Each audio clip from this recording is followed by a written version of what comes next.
طالبات، آج ہم کو دیکھنا ہے 12th سوشولوجی، اور اس طرح ہمارا یہ آج کا ویڈیو نمبر ہے 1.14، یعنی کہ اس چیپٹر یعنی پہلا چیپٹر سوشولوجی کا، یعنی جس کا نام ہے انٹروڈکشن ٹو انڈین سوسائٹی، یعنی کہ بھارتی سماج کا تعارف۔ اس چیپٹر کا ہمارا یہ 14 یعنی کہ 14واں ویڈیو ہے ہمارا۔ جیسے کہ پریویس ویڈیو میں ہم نے دیکھ چکے ہیں کہ اس بھارتی سماج کے تعارف کو سمجھنے کے لیے ہم کو دراصل 3 نکات کو سمجھنا ہوگا۔ پہلا، قدیم اور عہد وسطیٰ کا بھارت، اور نوآبادیاتی دور۔ یہ دونوں نکات کو ہم نے پریویس ویڈیوز میں دیکھ چکے ہیں۔ اب ہمیں آزادی کے بعد کا بھارت، یعنی کہ جو آپ کے سامنے دکھائی دے رہا ہے آزادی کے بعد کا بھارت، یہ تیسرا پوائنٹ ہم کو سمجھنا ہے، یعنی کہ پوسٹ انڈیپینڈنٹ انڈیا، یہ جو ہمارا ٹاپک ہے۔ تو چلیے طلبہ ہم دیکھنے جا رہے ہیں۔ جیسے کہ ہم نے دیکھا آزادی کے بعد جو ہے ملک کے اغراض و مقاصد اور پروگراموں میں بہت ساری تبدیلی آ گئی۔ تبدیلیاں کیوں آ گئی؟ کیونکہ ہمارا جو ملک بھارت کی قدیم تہذیب اور برطانیہ کے دور، یہ دونوں چیزیں ہمارے ملک بھارت پر کافی اثر انداز ہوئے، یعنی کہ قدیم بھارت کی تہذیب اور برطانوی دور کے جو اثرات اس وقت کے لوگوں کے انداز فکر، طور طریقے، رہن سہن کا، تعلیم کا، مذہبی، سیاسی، سماجی، معاشی ہر طور پر جو اثرات ہمارے بھارت پر ہوئے، اور اس کے بعد میں نئے بھارت کے سامنے یہ سب چیلنجز ابھر کر آئے۔ تو ہمارے ملک کے جو دستور بنایا گیا ہے، ہمارے ملک کا جو دستور بنایا گیا ہے، تو اس پر قدیم بھارت کی تہذیب اور انگریزوں کے دور کی تہذیب، یہ دونوں ہم کو بھارت کے دستور پر دیکھنے کو ملتا ہے کہ ہمارے ملک کا جو بھارت کا دستور بنایا گیا ہے، اس پر اس کے اصول ہے، اس کے طور طریقے ہے، سماجی، سیاسی، معاشی، تہذیبی ساری چیزوں کو ہم کو ہے تو بھارت کے دستور پر دیکھنے کو ملتا ہے، جو کہ 1947 کے بعد بھارت پر ہے تو کون سے اثرات مرتب ہوئے ہیں، اس کو ہم ہے تو مختلف پوائنٹ کی نکات کی مدد سے سمجھیں گے۔ تو ہمارا پوائنٹ نمبر ہے بھارت کا آئین، یعنی کہ کانسٹیٹیوشن آف انڈیا۔ تو یہ آپ کے سامنے جو دکھائی دے رہا ہے بھارت کا آئین، یعنی بھارت کا دستور بھی ہم کہتے ہیں، ہے نا۔ جیسا کہ ہم دیکھیں کہ آپ اس کو دیکھیے کہ ہمارے ملک ہندوستان کا دستور بنانے سے پہلے انگریزوں نے، یعنی کہ انگریزوں کے دور میں یعنی کہ 1946 میں انگریزوں نے صاف طور پر یہ اعلان کر دیا تھا کہ ہم ہندوستان چھوڑ کر جانے والے ہیں۔ تب ہندوستان کے تمام لوگ سیاسی، سماجی، معاشی طور پر جو مفکرین ہیں وہ کافی خوش ہو گئے، اور ان تمام خوش ہونے والے سیاسی اور رہنما جو ہے ایک جگہ جمع ہو گئے، اور تمام نے سوچا کہ ہم انگریزوں کے بنائے ہوئے اصولوں کے مطابق ہندوستان کو نہیں چلائیں گے، انگریزوں کے دستور کے مطابق ملک کو نہیں چلائیں گے، بلکہ ہمارے ملک کا اپنا ایک دستور ہوگا، ہم اس کو ہمارے ملک کو چلائیں گے۔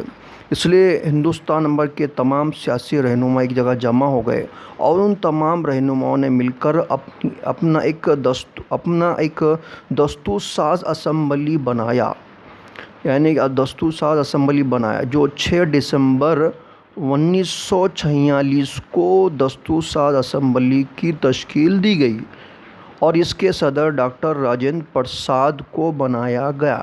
ان کی رہنمائی میں دستور کو بنانے کا کام شروع کیا گیا، اور اس طرح ہے تو اس میں تقریباً 22 کمیٹیاں بنائی گئی، اور ہر کمیٹی کے ذمے ایک کام دیا گیا۔ کسی کے ذمے دیا گیا ترنگا پرچم کس طرح ہونا، کسی کے ذمے دیا گیا ہے بنیادی حقوق کس طرح ہونا، غرض ایسے الگ الگ مسائل پر منحصر ہے تو کمیٹیوں کو کام دیا گیا، 22 کمیٹیوں کو کام دیا گیا، اور ان تمام کمیٹیوں پر نگرانی کرنے کے لیے ایک کمیٹی الگ سے بنائی گئی جس کا نام مسودہ کمیٹی کہتے ہیں۔ اور مسودہ کمیٹی کے صدر ڈاکٹر بابا صاحب امبیڈکر یعنی ڈاکٹر BR امبیڈکر کو دیا گیا۔ اور جو ڈاکٹر بابا صاحب امبیڈکر یہ دستور ساز یعنی کہ ڈاکٹر بابا صاحب امبیڈکر جو ہے مسودہ کمیٹی کے صدر بنے، اور انہوں نے بھی اپنا ایک دستور بنایا۔ اس طرح ان کا دستور اور تمام کمیٹیوں کے ممبران کا دستور ہے دستور کو سامنے رکھا گیا۔ اس میں جو اچھی باتوں کو شامل کر کے ایک نیا دستور بنایا گیا ہے نا، جس کو دستور ہند یا بھارت کا آئین کہتے ہیں۔ اور یہ دستور کو بنایا گیا تو اس میں دنیا کے تمام ممالک جیسے کہ آسٹریلیا ہے، کینیڈا ہے، جرمنی ہے، آئرلینڈ ہے، جاپان ہے، جنوبی افریقہ ہے، سوویت یونین ہے نا، برطانیہ عظمیٰ ہے، ایسے تمام دنیا کے دستور کو سامنے رکھ کر یہ دستور بنایا گیا۔ اور بننے کے بعد اس میں کون سے آزادی، مساوات، اخوت، بھائی چارگی ایسے اچھے اصولوں کو شامل کیا گیا اور دستور بن گیا۔ اور تقریباً 26 نومبر 1949 کو ہمارے ملک کا یہ دستور منظور کر لیا گیا، اور پھر اس کو نافذ کیا گیا، اس پر عمل آوری 26 جنوری 1950 کو اس پر عمل آوری شروع ہو گئی۔ اس طرح ہمارے ملک کا مکمل دستور ہے تو بن چکا اور عمل کرنا بھی شروع ہو گیا۔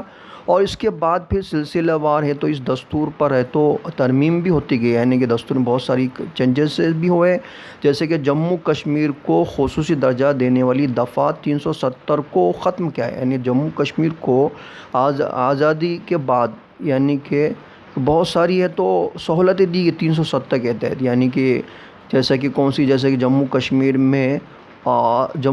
ریاست میں ادر ریاست کو کوئی بھی شخص وہاں کی زمین کو خرید نہیں کر سکتا، وہاں آ کر نہیں رہ سکتا، اور ایسی بہت ساری سہولیات تھی۔ لیکن مودی حکومت نے، آج کی حکومت نے کیا کی کہ 370 کو ختم کر دیا دفعہ کے تحت، جس کے تحت ہر ایک کو آزادی ہو گئی، وہاں کوئی بھی جا کر رہ سکتا ہے، وہاں زمین خرید کر سکتا ہے، اور یہ دوسری بہت ساری سہولت دی گئی۔ ٹھیک ہے، یہ بھارت کا آئین یہ جو ہمارے سامنے ہے یہ ہے، ہم نے دیکھے ہیں۔ ٹھیک ہے، ہاں، تو اب ہمارا تیسرا جو ٹاپک ہے قانون سازی، لیجسلیشن۔ اب قانون سازی کس کو کہتے ہیں؟ قانون سازی یعنی کہ قانون بنانا ہے نا، قانون بنانا۔ جیسے کہ ہم کو دیکھنا ہے کہ عوام اور انتظامیہ یعنی کہ انتظام چلانے والا، انتظام کون چلاتا ہے؟ حکومت۔ عوام اور حکومت چلانے والوں کے سامنے بہت ساری پریشانیاں، مسائل ہوتے ہیں۔ ان پریشانیوں اور مسائل کو سمجھنے کے لیے تو ایک سائنٹیفک مطالعہ کیا گیا اور اس کے تحت کام کیا جاتا ہے تاکہ کام بہتر طور پر انجام ہو سکے۔ جیسا کہ ہم نے دیکھا ہے کہ میڈیا یعنی کہ میڈیا کا کام ہوتا ہے کہ عوام کے مسئلے مسائل کو حکومت تک پہنچائے، اور حکومت کی جو بھی خامی ہے، کمزوری ہے، اس پر تنقید کر کے عوام کو بتلائے تاکہ حکومت کی اصلاح ہو سکے۔ اور دوسرا جو ہم نے یہ دیکھا ہے یہ ہے کہ اپوزیشن کا کام یہ ہوتا ہے کہ حکومت پر تنقید کرے تاکہ حکومت بہتر طور پر چل سکے۔ اس طرح یہ جو باتیں ہیں ہے نا، یہ جو باتیں ہیں ان کے تحت تو کام کیا جاتا ہے تاکہ عوام اور حکومت کے درمیان جو بہتر طور پر کام ہو سکے۔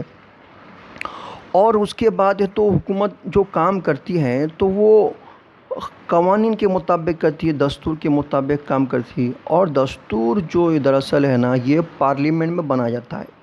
پارلیمنٹ، لوک سبھا، راجیہ سبھا میں قوانین بنائے جاتے ہیں، دستور بنایا جاتا ہے، اور اس قوانین کے مطابق ہے تو کام کیا جاتا ہے، اور اس قوانین پر جو ہے نظر رکھا جاتا ہے، صحیح ہے یا غلط، وہ عدلیہ کے ذریعے دیا جاتا ہے۔ ہمارے ملک کی سپریم کورٹ کے ذریعے ہے نا یہ کام کیا جاتا ہے۔ اس سے عدلیہ نظر رکھتی ہے قوانین پر، پھر پارلیمنٹ میں قوانین بنائے جاتے ہیں، اور پھر ہے تو حکومت اپنا کام کرتی ہے، پھر میڈیا ہے اور پھر ہے تو اپوزیشن ہے، یہ سارے مل کر ہے تو قانون سازی میں اپنا اہم رول ادا کرتے ہیں۔ تو اس کو ہم قانون سازی ہم اس کو کہتے ہیں۔ تو ہمارا یہ تیسرا ٹاپک جو ہے معیشت یعنی کہ اکنامک۔ معیشت یعنی کہ کیا ہے؟ یعنی کہ معیشت یعنی کہ ہم دیکھ رہے ہیں کہ ہمارے ملک ہندوستان کے انتظامی حکومت کو چلانے کا ایک طریقہ ہے معاشی طور پر۔ جیسا کہ ہم نے دیکھا ہے کہ 2017 تک بھارت کی معاشی نشوونما 12 5 سالہ منصوبے کے ذریعے ہوئی۔ ہر منصوبے کے اپنے مقاصد تھے جنہیں ایک مقررہ مدت میں پورا کرنا مطلوب تھا۔ یعنی کہ 2017 تک یعنی کہ آزاد ہندوستان ہوا تب سے لے کر 2017 تک ہمارے ملک میں ہر 5 سال کا ایک معاشی منصوبہ تھا، اور ابھی تک ایسے 12 5 سالہ یعنی کہ 5 سال کے ایسے 12 منصوبے بنائے گئے تاکہ ملک کے انتظامی حکومت کو بہتر چلایا جا سکے۔ ہر 5 سال کا منصوبہ ہوتا تھا تو جس کا اپنا ایک مقصد ہوتا تھا۔ جیسا کہ مقصد کیا ہوتی ہے ہر 5 سالہ منصوبے کا؟ جیسا کہ ملک میں غریبی کتنے فیصد کم ہونا ہے، ملک میں بے روزگاری کو کتنے % بڑھانا ہے، ملک میں ہے تو کس طرح ہے تو تعلیم کو فروغ دینا ہے، ملک میں ہے تو کس طرح ہے تو ٹیکنالوجی کو بڑھاوا دینا ہے۔ غرض ایسے منصوبے بنائے جاتے ہیں، ایسے مقاصد کو سامنے رکھا جاتا ہے، ان مقصد کے تحت کام کیا جا سکتا ہے۔ تو اسی طرح ہر 5 سال کا ایک منصوبہ ہوتا ہے، ایسے 12 5 سالہ منصوبے بنائے گئے ہیں، اور ایک جس کی ایک مدت ہوتی ہے، جیسے 5 سال کی مدت کا ایک 5 سالہ منصوبہ۔ تو اسی طرح ریاست اور معیشت میں بھی ربط ہوتا ہے، کیونکہ دونوں ایک ہی سکے کے رخ ہوتے ہیں۔ جیسے کہ ریاست کے انتظام کو بہتر طور پر چلانے کے لیے معاشی منصوبہ بندی بنانا پڑتا ہے، اور معاشی منصوبہ بندی بہتر ہوگی تو ریاست چلیں گی، ریاست اچھی چلیں گی تو اس کا مطلب معاشی منصوبہ بندی ہے۔ تو معاشی منصوبہ بندی اور ریاست دونوں ایک ہی سکے کے دو رخ ہیں۔ اس کے بعد ہم یہ دیکھیں کہ جو ریاست ہی کیا کرتی ہے، معاشی منصوبہ بندی کے فیصلے کرتی ہے۔ اس کے بعد ہم نے یہ بھی دیکھنا ہے کہ اشتراکی اصولوں پر عمل پیرا، یعنی کہ ہمارے ملک کی جو انتظامی جو حکومت ہوتی ہے اشتراکیت کے اصولوں پر عمل پیرا ہوتی ہے، عمل کرتی ہے۔ جیسے کہ اشتراکیت یعنی کہ ملک کے سارے معاشی جو نظام ہے تو حکومت کے انڈر میں ہوتے ہیں، جیسے کہ ریلوے کا نظام ہے، ہوائی ایئرپورٹ ہے نا، ایئرپورٹ ہے، اور تعلیمی نظم و ضبط ہے، یعنی ایسے حکومت کے انڈر میں ہی سارے نظام ہوتے ہیں، اس کو ہم اشتراکی نظام کہتے ہیں۔ لیکن آج ہم دیکھ رہے ہیں کہ پرائیویٹائزیشن ہو رہا ہے، یعنی کہ خانگی ہو رہا ہے۔ اسکول دیکھے خانگی ہو رہے ہیں، پرائیویٹ ہو رہے ہیں، اور ریلوے بھی پرائیویٹ ہونے جا رہے ہیں، ایئرپورٹ بھی پرائیویٹ ہونے جا رہے ہیں۔ غرض سارا حکومت کا جو انڈر میں چلتے ہیں وہ سارے پرائیویٹ ہوتے جا رہے ہیں، یعنی حکومت اس کو بیچ دے رہی ہے، پرائیویٹ لوگوں کے ہاتھوں میں آ رہا ہے، تو یہ پرائیویٹائزیشن کہلاتا ہے، ٹھیک ہے۔ تو اس کے بعد ہم نے دیکھے کہ 1991 میں بھی بہت ساری تبدیلیاں ہوئی، جیسا کہ ہم کو دیکھنا ہے عالم کاری، جس کو انگلش میں گلوبلائزیشن کہتے ہیں یا عالمگیریت کہتے ہیں اردو میں۔ تو یہ عالم کاری کے تحت کیا ہوگا، ساری دنیا ایک بازار ہو گئی، کوئی بھی تاجر دنیا کسی ملک میں جا کر آزاد طور پر تجارت کر سکتا ہے۔ تو غرض کہنے کا مطلب میرا یہ ہے کہ عالم کاری کے تحت بھی دنیا میں بہت بڑی تبدیلیاں ہو گئی، جو کہ آج ہم دیکھ رہے ہیں کہ 2014 میں تو مودی حکومت نے بہت ساری تبدیلیاں کی معاشی طور پر، جیسے نوٹ بندی کا دور، نوٹ بندی جی ایس ٹی ہے نا، مختلف قسم کی اسکیمیں ہیں، غیر سرکاری تجارتی کاروبار ہے، سوچھ بھارت ہے نا، آتم نربھر بھارت ہے، اس کے تحت معاشی منصوبہ بندی کی۔ تو اس کے تحت ہم نوٹ بندی دیکھتے ہیں کہ نوٹ بندی میں کتنے لوگوں کی موت ہوئی، اور تو نوٹ بندی کے تحت تو حکومت نے جو مقاصد رکھی تھی سامنے، کیا وہ مقصد پورے ہوئے؟ یہ ہمارے سامنے ہے۔ جی ایس ٹی کے تحت جو بنایا گیا تو اس پر چھوٹے موٹے کاروباروں پر ملک کے معاشی نظام پر کتنا اثر ہوا، جو مقاصد رکھی تھی وہ کامیاب ہوئے، یہ بھی ہمارے سامنے۔ مختلف قسم کی اسکیم بنائے، سوچھ بھارت ہے، آتم نربھر بھارت ہے، یہ کیا ہوا؟ تو یہ بھی ہمارے سامنے مسائل ہے، ہم کو دیکھنے کو ملتے ہیں۔ تو غرض کہنے کا مطلب ہوتا ہے کہ معیشت جتنی اچھی اور بہتر ہوں گی، ملک یا ریاست اتنی بہتر اتنی اچھی ہوگی، یہ ہمارے سامنے ہم کو دیکھنے کو ملتا ہے۔ تو ہمارا چوتھا ٹاپک ہے تعلیم، ایجوکیشن۔ اب تعلیم کے تحت دیکھنا یہ ہے کہ ہمارا ملک آزاد ہوا تو آزادی کے بعد بھارت میں تعلیمی اداروں کی تعداد میں نمایاں اضافہ ہوا، یعنی کہ آزاد ہونے کے بعد ہمارے ملک کے تعلیمی اداروں میں بڑے طور پر ہے تو تعداد میں اضافہ ہوا، تعلیمی اداروں کی تعداد میں کیا ہوا؟ اضافہ ہوا۔ اب ان میں کون سے؟ جیسے کہ آنگن واڑی ہے، پرائمری اور سیکنڈری اسکول، کالج، یونیورسٹیاں، ڈیمڈ یونیورسٹیاں، خود مختار ادارے، IIT یعنی کہ Indian institute of technology, IIM یعنی Indian institute of management, vocational پروگراموں، open learning, online education, self learning, ایسے بہت سارے ایسے تعلیمی اور تربیتی ادارے قائم ہیں، یعنی تعلیم دینے کا کام بھی اور وہاں پر مختلف قسم کے تربیت دینے کا کام بھی شروع کیا گیا، جس میں داخلے بھی بڑے پیمانے پر ہونے لگے اور اسی طرح بڑے بڑے نئے نئے کورس بھی سکھائے جانے لگے، اساتذہ کی ٹیچرز کی تعداد میں بھی اضافہ ہونے لگا۔ اس طرح تعلیم جتنے بڑے پیمانے پر ہے تو چل رہی ہے، اتنے بڑے پیمانے پر اس کو چیلنجز کا بھی سامنا کرنا پڑا ہے۔ جیسے کہ آج ہم دیکھتے ہیں کہ نئی تعلیم پالیسی کا جو نظام ہے 2019 میں تیار کیا گیا، اور جس کا مقصد کیا تھا کہ تمام سطحوں پر ہر لیول پر تعلیم کو عام کیا جائے، جو کہ جولائی 2020 میں اس مسودے کو کابینہ کی منظوری سے پاس کر لیا گیا۔ جیسے کہ پہلے ایک ایسا نظام تھا تعلیم نظام میں، یعنی کہ 10+2 یعنی 10ویں کے بعد 12ویں تھا، لیکن آج کیسا ہوگا؟ 5+3+3+4 ایسا ہو گیا۔ تو کہنے کا مطلب پہلے 5 سال، پھر 3 سال، پھر 3 سال، یہ تعلیمی نظام کا ہم کو دیکھنے کو ملتا ہے، یعنی تعلیم نظام کا اسٹرکچر کیا ہوگا؟ اب بدل دیا گیا ہے، شاید اگلے سال سے یا اس کے سال سے انشاءاللہ لاگو بھی ہو جائے گا۔ تو تعلیم جو ہے مختلف قسم، تعلیم اہمیت کی بڑھ گئی، تعلیم کی اہمیت بڑھ گئی، تعلیمی ذرائع پہ بڑھ گئی، لوگ تعلیم بھی زیادہ حاصل کرنے لگے، اور جتنا تعلیم حاصل کرے اتنے نئے نئے چیلنجز کا سامنا کرنے کو مل رہا ہے۔ ٹھیک ہے، پانچواں ٹاپک ہمارا سیاسی نظام یعنی پولیٹیکل سسٹم، یہ جو آپ کو دکھائی دے رہا سیاسی نظام۔ تو دیکھیے طلبہ، آزادی کے بعد بھارت میں جمہوری نظام حکومت اختیار کیا گیا، یعنی کہ ہندوستان جب آزاد ہوا تو آزاد ہونے کے بعد ہمارے ملک میں جمہوری نظام حکومت کو قائم کیا گیا۔ اس وقت بھارت ہمارا دنیا کا سب سے بڑا جمہوری ملک کہلایا، اور آج بھی دنیا کا سب سے بڑا جمہوری ملک ہمارا ہے۔ یعنی کہ جمہوری حکومت یعنی کہ جہاں پر عوام کی حکومت ہوتی ہے، عوام اپنی پسند سے حکومت قائم کرتے ہیں، اور اس حکومت میں 3 شعبے ہوتے ہیں، مقننہ ہے، عاملہ ہے، عدلیہ ہے۔ مقننہ کا کام ہوتا ہے قانون بنانا، عاملہ کا کام ہوتا ہے اس پر عمل کرنا، اور عدلیہ کا کام ہوتا ہے اس پر انصاف کرنا۔ یہ تینوں شعبے بڑے اچھے طریقے سے کام کرتے ہیں، جس کی وجہ سے جمہوری حکومت کا کام کاج بہتر طور پر چلتا ہے۔ اور اس کی طرح سیاسی پارٹیاں بھی ہوتی ہیں مختلف قسم کے، ہے نا، کثیر پارٹی نظام بھی ہے، اور ہمارے ملک میں ہم دیکھیں ہیں کہ مساویانہ سلوک بھی کیا جاتا ہے۔ جیسے کہ پہلے تو شہزادہ، نواب، راجہ یا رانی کے پرانے منصب ہوتے تھے، یعنی کہ اگر کوئی راجہ کا بیٹا پیدا ہوتا تو وہ بھی راجہ ہی کہلاتا تھا، ہے نا، اور شہزادہ کہلاتا تھا، یعنی یہ جو لقب ملتے تھے۔ ادنا ذات کا ہے تو ادنا ذات کا ہی زندگی بھر تک رہتا تھا، لیکن اب حکومت جب نہیں بنی تو اس نے یہ سب ختم کر دی۔ اس کے نظر میں سب کیا ہے؟ برابر ہے۔